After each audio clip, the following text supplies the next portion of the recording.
ओम नमः शिवाय। शिवजी सदा सहाय। ओम नमः शिवाय। गुरुजी सदा सहाय। जय गुरुजी। शुक्राना गुरुजी। अनंतम अनंतम शुक्राना गुरुजी। आज का मैं 20वां अध्याय पढ़ने जा रही हूँ।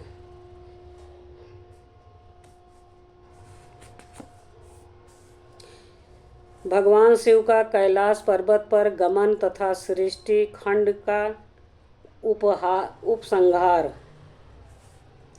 ब्रह्मा जी कहते हैं, नारद मुनि कुबेर की तपोबल से भगवान शिव का जिस प्रकार पर्वत श्रेष्ठ कैलाश पर शुभागमन हुआ वो प्रसंग सुनो। कुबेर को वर देने वाले विश्वेश्वर शिव जब उन्हें निधिपति होने का वर देकर अपने उत्तम स्थान को चले गए, तब उन्होंने मन ही मन कुछ इस प्रकार विचार किया, ब्रह्मा जी के ललाट से जिनका प्रादुर्भाव हुआ है तथा जो प्रलय का कार्य संभालते हैं, वह रुद्र मेरे पूर्ण स्वरूप हैं। अतः उन्हीं के रूप में मैं गुहा के निवास स्थान कैलाश पर्वत को जाऊंगा। उन्हीं के रूप में मैं कुबेर का मित्र बनकर उसी पर्वत पर विलास पूर्वक रहूंगा और बड़ा भारी तप करूंगा। शिव की इस इच्छा का चिंतन करके उन रुद्रदेव ने कैलाश जाने के लिए उत्सुक डमरू बजाया।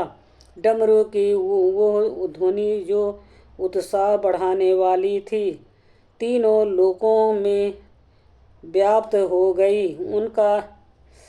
उसका विचित्र एवं गंभीर शब्द वाहन की गति से युक्त था, अर्थात सुनने वालों को अपने पास आने के लिए प्रेरणा दे रहा था। उस ध्वनि को सुनकर मैं तथा श्री विष्णु आदि सभी देवता, ऋषि, मूर्तिमान, आगम, निगम और सिद्ध वहां आ पहुँचे। देवता और असुर आदि सब लोग बड़े उत्साह में भरकर वहां आए। भगवान शिव के समस्त प्रसाद तथा सर्वलोक वंदित महाभाग गणपाल जहाँ कहीं भी थे वहाँ से आ गए। इतना कहकर ब्रह्मा जी ने वहाँ आए हुए गणपालों का नमो बल्लेख पूर्वक विस्तृत परिचय दिया। फिर इस प्रकार कहना आरंभ किया। वह बोले, वहाँ असंख्य महाबली गणपाल पधारे। वह सब के सब सहस्त्रों भुजाओं से युक्त थे और मस्तक पर जटा का ही मुकुट धारण किए हुए थे। सभी चंद्रचूड़, नीलकंठ और त्रिलोचन थे। हार कुंडल के केयूर तथा मुकुट आदि से अलंकृत थे। वह मेरे श्री विष्णु के तथा इंद्र के समान तेजस्वी जान पड़ते थे। अणिमा आदि 8 सिद्धियों से घिरे हुए थे तथा करोड़ों सूर्यों के समान उद्यासित हो रहे थे। उस समय भगवान शिव ने विश्वकर्मा को उस पर्वत पर निवास स्थान बनाने की आज्ञा दी। अनेक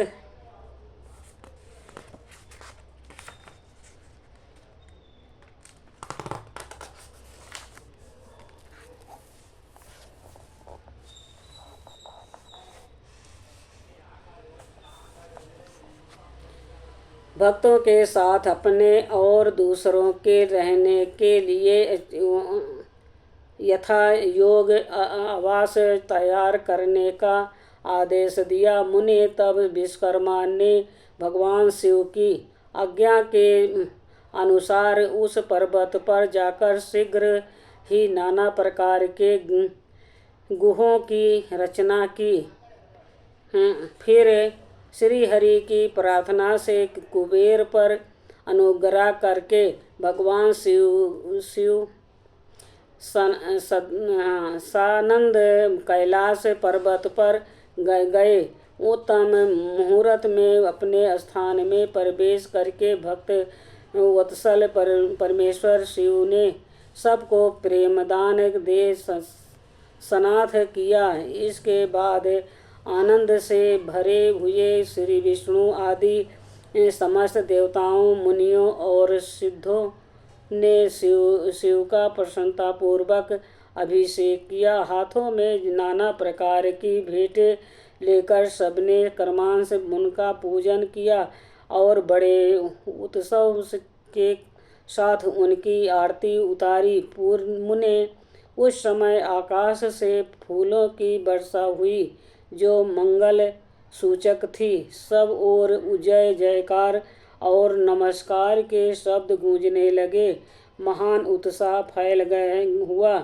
फैला हुआ था जो सबके सुख को बढ़ा रहा था।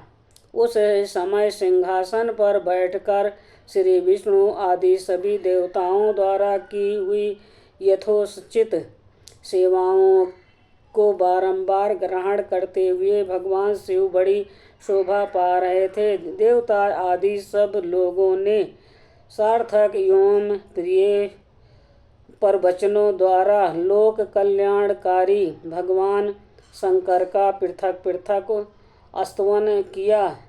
सर्वेश्वर प्रभु ने प्रसन्नचित्त से वो स्तवन सुनकर उन सबको प्रसन्नतापूर्वक मनोवांछित वर एवं अभीष्ट वस्तुएं प्रदान की। मुने तदंतर श्री विष्णु के साथ मैं तथा अन्य सब देवता और मुनि मनोवांछित वस्तु पाकर आनंदित हो भगवान शिव की आज्ञा से अपने अपने धाम को चले गए। कुबेर भी शिव की आज्ञा से प्रसन्नतापूर्वक अपने स्थान को गए। फिर वह भगवान शंभु जो सर्वथा स्वतंत्र हैं, योग परायण एवं ध्यान तत्पर हो पर्वत परवर कैलाश पर रहने लगे। कुछ काल बिना पत्नी के ही बिताकर परमेश्वर शिव ने दक्ष कन्या सती को पत्नी रूप में प्राप्त किया। देवर्षि फिर वह महेश्वर दक्ष कुमारी सती के साथ विहार करने लगे और लोकाचार परायण हो सुख का अनुभव करने लगे। मुनीश्वर, इस प्रकार मैंने तुमसे यह रुद्र की अवतार का वर्णन किया था। साथ ही उनके कैलाश पर आगमन और कुबेर के साथ मैत्री का भी प्रसंग सुनाया है। कैलाश के अंतर्गत होने वाली उनकी ज्ञान वर्धनी लीला का भी वर्णन किया, जो यह लोक और परलोक में सदा संपूर्ण मनोवांछित फलों को देने वाली है। जो एकाग्रचित्त हो इस कथा को सुनता या पढ़ता है, वो इस लोक में भोग पाकर परलोक में मोक्ष लाभ करता है। ओम नमः शिवाय। शिव जी सदा सहाय। ओम नमः शिवाय। गुरु जी सदा सहाय। जय गुरु जी। शुक्राना गुरु जी। आज का 20वां अध्याय संपूर्ण हुआ। रुद्र संहिता का सृष्टि खंड संपूर्ण हुआ।